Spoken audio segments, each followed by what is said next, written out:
Centrifugal force এই দিয়ে কি কি করা যায় আর এটা কি? সেন্ট্রিফিউগাল ফোর্স বুঝতে হলে তোমার একটা সহজ জিনিস লাগবে, একটা পুরনো পেনের খাপ, একটা ছোট্ট মার্বেল, আর তার সঙ্গে একটা ভারী ব্যাটারি জাতীয় কিছু যেটার ওজন 80 গ্রাম মতো।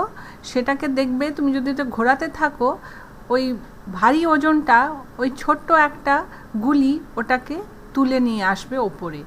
এবং এটা যদি তুমি এখন জল দিয়ে করতে চাও এই একই জিনিস, তুমি দেখবে আরও একটা মজার জিনিস তৈরি করতে পারবে, সেন্ট্রিফিউগাল পাম্প। এই একটা পাইপ নাও, 1 বোতল জল নাও, আর পাইপের একপাশে চুষে জলটাকে বার করে দাও। এবার এই পাইপটাকে মাথার ওপরে তুলে ঘোরাতে থাকো।